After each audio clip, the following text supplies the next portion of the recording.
we're invited to join the rest of the nation in resting and relaxing on this holiday weekend at the end of the summer vacation season.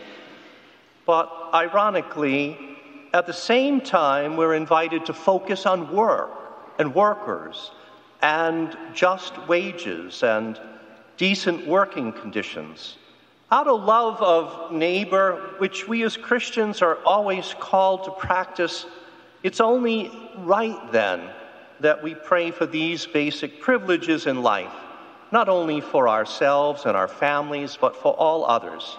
And if necessary, that we stand up for and with workers to ask that they always be fairly and rightly treated.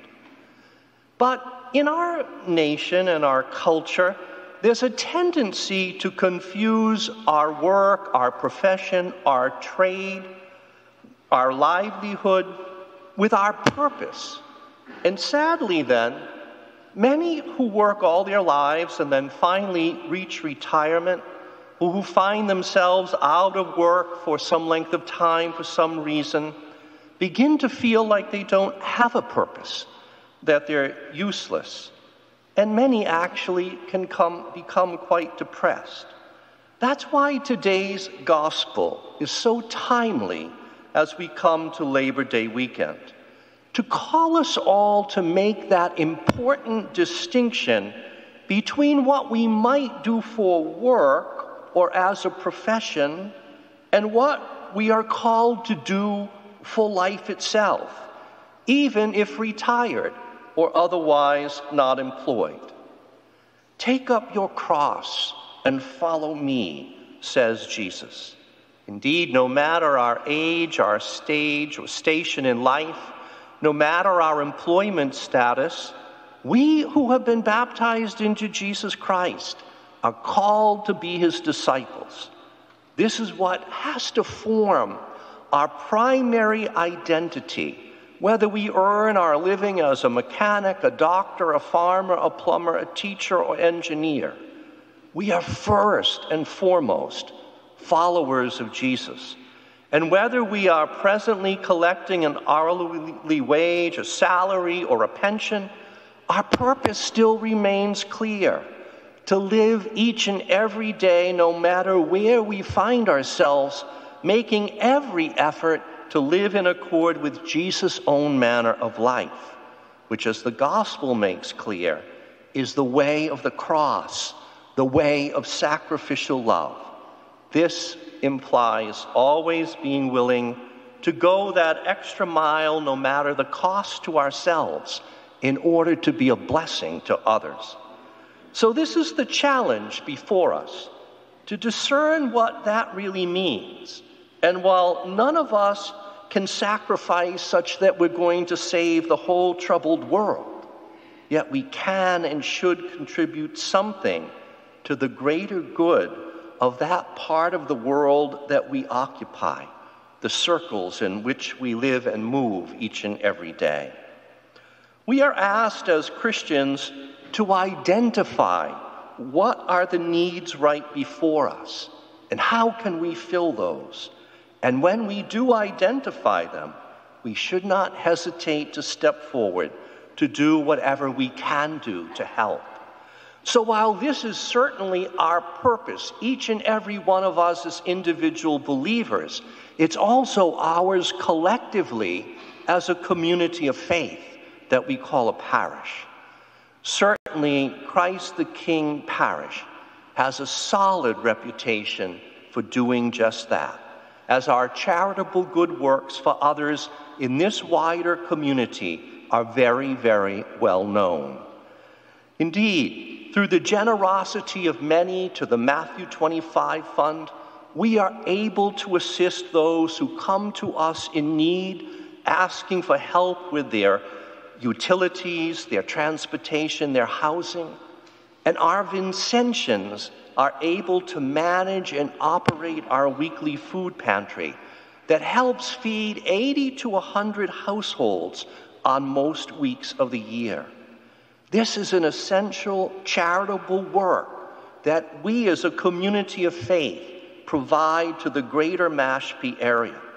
Thus, people in need, no matter their denomination, their identification, their affiliations, are lovingly served.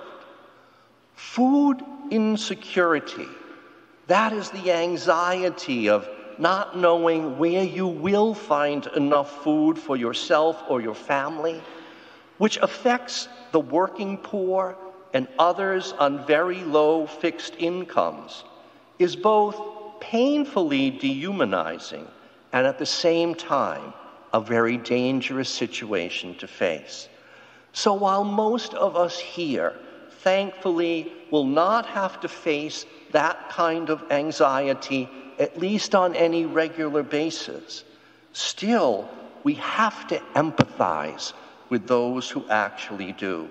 And as we imagine ourselves in their shoes, can't we better appreciate the kind of relief that's being offered each Wednesday by our pantry, not only on a practical level of providing groceries, but also on an emotional level as well.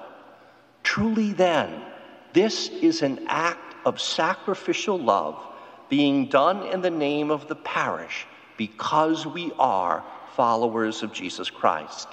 It is then an important aspect of following Christ and fulfilling our purpose as his disciples, as we serve others in love, even though it is always at a cost to us.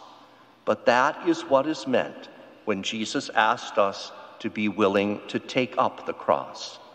At this time, we as a community of faith are facing a real challenge, and that the food pantry that started out as a small effort back in 1989 when this parish complex was first opened has grown across 3 decades to the point where its need for storage, refrigeration, and freezer space has outgrown the ability of our facilities as presently constructed and configured to accommodate it adequately.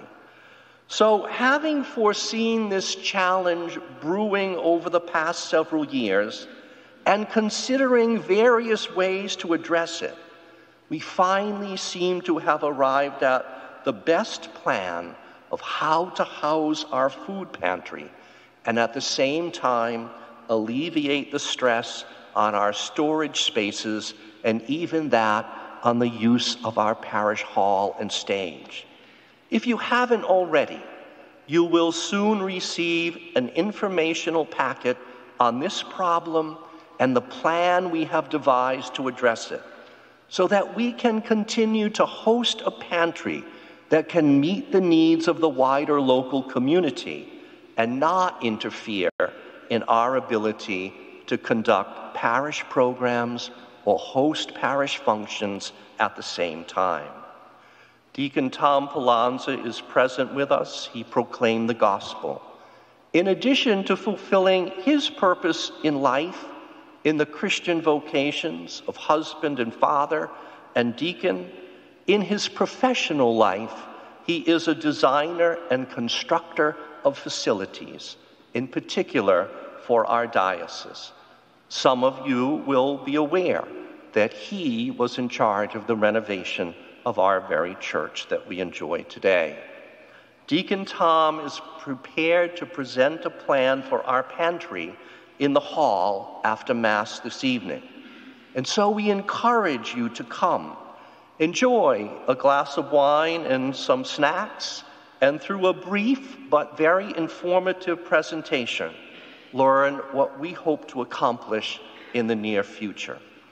We have our work cut out for us, as this is the challenge that we as a community are facing at this time, and in light of the gospel message we are hearing. Let's not be tempted to sit back and say, that's for somebody else to support. I've done enough already. I don't have the resources to help. Rather, let us see this as what Jesus Christ himself is placing before us individually and as a community at this time. as an aspect and an important one of fulfilling what he commands, which is to take up our cross and follow him. That implies being willing to suffer a bit, maybe by having to dig a bit more deeply than we might want to make a real sacrifice in order to take an active part in this good work. So I invite you, please, prayerfully consider what we are being called to do, so that our community of faith might continue its good work for the poor in this area. It's a charitable act that is not only to our credit and to the greater glory of God in this time and place, but it is indeed one that will be credited to us hereafter as well.